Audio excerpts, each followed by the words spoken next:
जब भी हम भारत के इतिहास की बात करते हैं तो क्या ख्याल आता है? बड़े बड़े राजा महाराजा, उनकी लड़ाइयाँ, उनके महल, है ना? लेकिन इतिहास सिर्फ इतना ही नहीं है।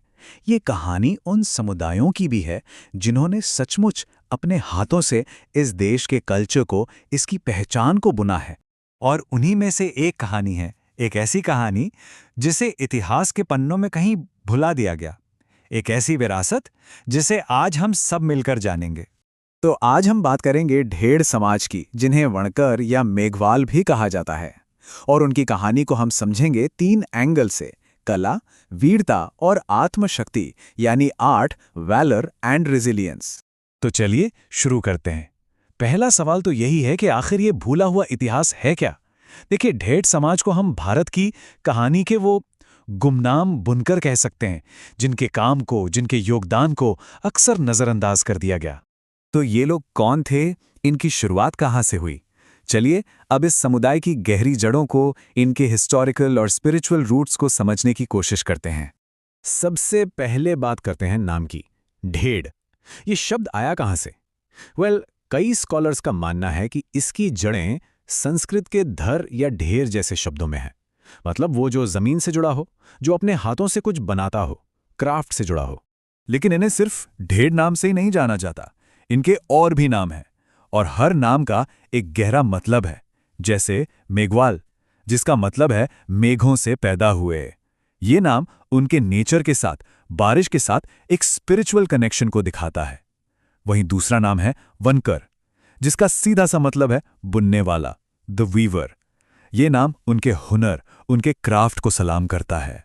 जरा सोचिए, एक ऐसा समय जब आज की तरह बड़ी बड़ी टेक्सटाइल मिलें या फैक्ट्रियां नहीं थीं। उस जमाने में कौन था जो पूरे देश के लिए कपड़े बुनता था? यही लोग थे।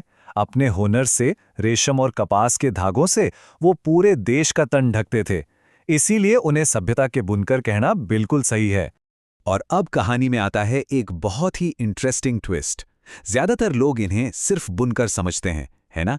लेकिन ऐतिहासिक रिकॉर्ड्स कुछ और ही बताते हैं। वो ये कि इस समुदाय का एक बड़ा हिस्सा असल में क्षत्रिय यानी वॉरियर क्लास से था। हाँ, बिल्कुल। हालात बदले, समय बदला, और उन्होंने अपनी रक्षा और जीवन यापन के लिए बुनाई के हुनर को अपना लिया। अब आगे बढ़ते हैं और चलते हैं मध्ययुगीन भारत में। A time of struggle and self respect. ये एक ऐसा दौर था जब चुनौतियां तो बहुत थी, लेकिन इसी दौर में इनका योगदान भी जबरदस्त था।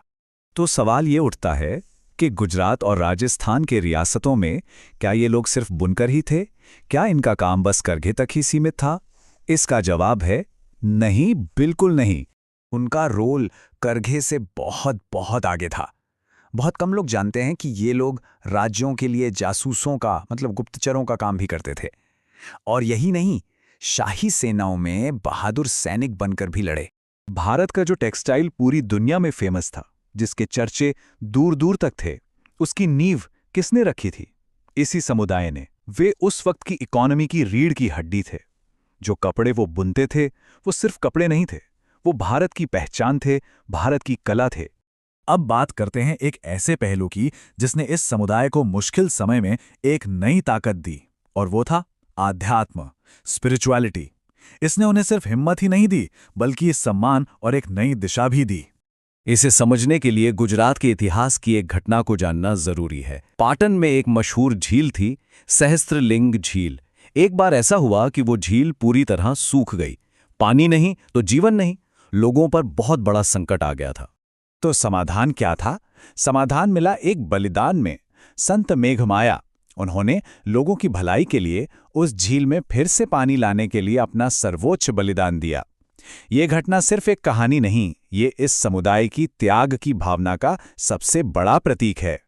इसी दौरान पूरे भारत में भक्ति आंदोलन की लहर चल रही थी। संत कबीर, संत रैदास जैसे संतों की आवाज गूंज रही थी, और उनकी शिक्षाओं ने इस समुदाय को एक नई फिलॉसफी दी, एक नया आत्मविश्वास दिया। उन्होंने बताया कि इंसान की पहचान उसके जन्म से नहीं, उसके कर्म से होती है। आपका काम ही आपका सबसे बड़ा धर्म है। चलिए अब थोड़ा और आगे बढ़ते हैं 20वीं सदी में। ये वो दौर था जब एक बड़ा टर्निंग पॉइंट आया, जिसने इस समुदाय की किस्मत को हमेशा के लिए बदल दिया। ये एक पूरी यात्रा थी एम्पावरमेंट की। देखिए, भक्ति आंदोलन ने जो आध्यात्मिक बराबरी के बीज बोए थे, उस जमीन को तैयार किया था। फिर आए डॉक्टर B.R. अम्बेडकर, जिन्होंने शिक्षा और संवैधानिक अधिकारों की बात की। संविधान ने उन्हें कानूनी ताकत दी और शिक्षा, एजुकेशन, वो बन गई तरक्की का सबसे पावरफुल टूल, सबसे बड़ा हथियार। और इसी आत्मविश्वास के साथ समुदाय ने अपनी पहचान को फिर से क्लेम किया। ढेर शब्द जो अक्सर अपमान से जोड़ा जाता था, उसे पीछे छोड़कर उन्होंने वणकर यानी बुनकर और दलित जैसी नई पहचानों को अपनाया, जो उनके एम्पावरमेंट और सेल्फ रिस्पेक्ट का सिंबल बनी। तो सवाल ये है कि कला, वीरता और रिजिलियंस की ये विरासत आज कहाँ है?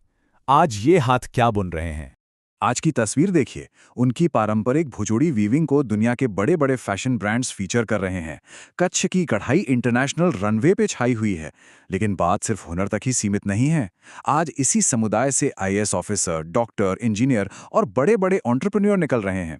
तो ये कहना बिल्कुल भी गलत नहीं होगा कि आज वो सिर्फ कपड़े के धागे नहीं बुन रहे, वो हमारे देश की तकदीर बुन रहे हैं।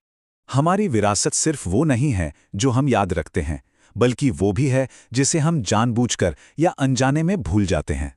धड़े समाज की यह कहानी हमें याद दिलाती है कि हुनर, हिम्मत और आत्मसम्मान के आगे कोई भी दीवार टिक नहीं सकती। और ऐसी भूली हुई कहानियों को याद करना और सम्मान देना हम सबकी जिम्मेदारी है।